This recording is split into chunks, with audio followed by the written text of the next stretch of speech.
All right, guys, so today we're going to be making a nice grilled salad. Everything you see here, we're actually going to be making on the grill to accompany a beer can chicken that we're going to be setting up. But what we have here, we've got a really nice head of Chinese cauliflower. Got this at the Chinese market recently. Got some red cabbage. We've got some potatoes. We're actually going to make some fries for the kids in case they don't want salad, which I highly doubt they do. Going to roast up an ear of corn. Then we have these really nice yellow beets. So we're going to go ahead and peel these, and then we're going to roast them, and we're going to grill them as we get everything done. And the really cool thing about the magic of film editing is that all I need to do is this. Amazing, isn't it? Wow. So here we've got everything cut up, ready for the grill. But first, we're going to go ahead and get our chicken ready so we can do our beer can chicken. Along with the grilled salad we're actually doing a beer can chicken. So beer can chicken, as you know, put a beer up the chicken, put it down into the fire, and just let it cook. But the way we're going to do the technique we're using our vortex ring, and we're actually going to do it upside down. The other day we did the vortex going up. This time we're doing upside down. We've got flaming hot, see, you got to get some of the ash out, coals. We're going to put this in the center upside down, and we're actually going to put everything around on the outside of the ring. Whoops. In just a minute, we will get all those coals out. So you know the saying, necessity is the mother of invention? That's what happened here. So I actually have a beer can chicken ring that I use. It's a base that you can put the chicken right on top, put a beer can in, and easy to go. I can't find it. So what do? We got a can of actually soda because I didn't have any beer cans. Poured half of it out, put it into the carcass of the chicken. But to keep it standing, I've got these two bamboo skewers that I put right through the chicken breast around the side so it doesn't pierce all the way through. So it's holding me up in this can, and we're actually putting all the potatoes inside so any of the drippings from the chicken will be able to come down onto the potatoes while they cook. Now, in terms of the rub, this is strictly olive oil, and if you haven't had Badia's collaboration with, or you haven't seen the collaboration between Badia and Chef Andrew Zimmern, they have made some amazing rubs. And so this is the Mexican rub. It is one of my favorites. It's my go-to for just about everything I do. So this is going to go straight into the ring. We're going to let it cook. We have our meter in here, and we're going to go ahead very carefully, drop this right in the center. As I said, very carefully.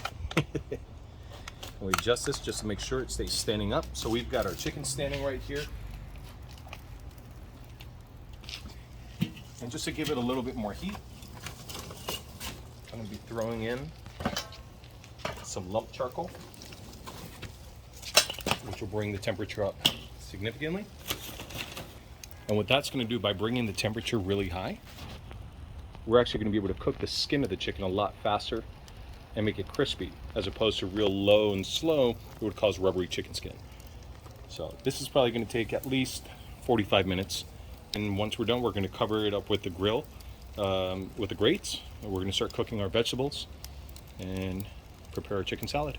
So while we're letting this cook, I want to show you guys a little bit. This is the seasoning that I was talking about, Andrew Zimmern Mexican Fiesta. This is by Badia Seasonings. Love all the stuff that they have, especially their chili and lime. But they came out with a really great collaboration with a bunch of different seasoning mixes, blends, Mediterranean, Tuscan, Madras hot, a bunch of different ones. And you can find them, I believe, now at Walmart. I used to get them in another local store, but now I believe got to get them there. This stuff is gold. So I highly suggest getting some of this. You can see our chicken looking wonderful. We can put a little more light on it. So we're right about the 165 right now. That's the safe temperature in order to make sure that we're not eating any raw chicken.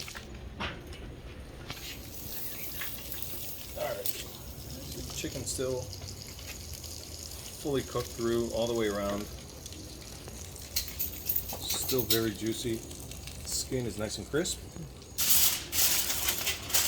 Cover up the chicken so it maintains the heat, it doesn't get too cold. And you can also add on a few more degrees of temperature. Doesn't have to be fully tented. In the meantime, so you can see our potatoes. These cook really well, but we're going to keep them going in here mix them around a little bit. First thing, we're gonna put down on the hottest part. We're gonna look for which is the hottest. Over here, I'm gonna put down some of these really nice yellow beets. Put down our corn. Some purple cabbage.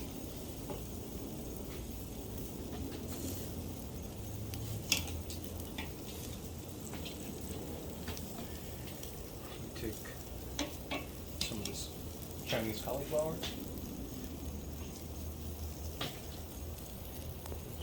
The only thing we did was a little bit of oil, olive oil, salt, and then we're going to add some pepper. And it's that simple, that easy.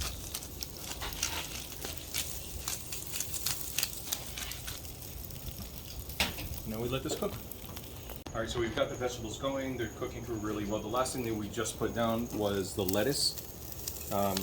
These are just romaine hearts. If you've never had grilled lettuce, you don't know what you're missing. It really is amazing to get that char flavor on some lettuce. And we're gonna do that last because it really doesn't take very long. See our corn starting to get a little cooked through here. We've got our red cabbage cooking through as well. Oops, that always happens.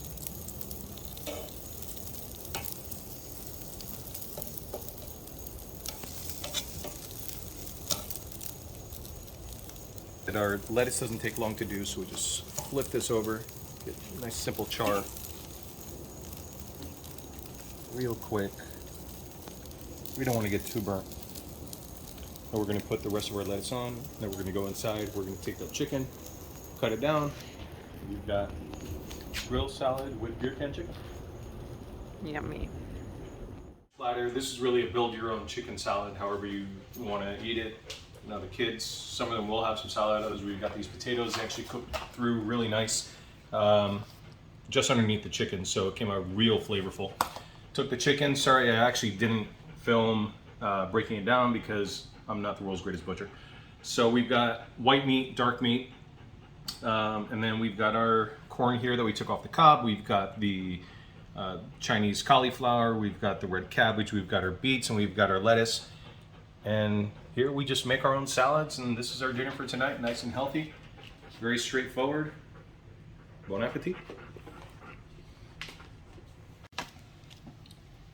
Lettuce, do a couple beets, do some cabbage, a little bit of corn, some broccoli, then we throw on some chicken, a little dark meat, and there we go.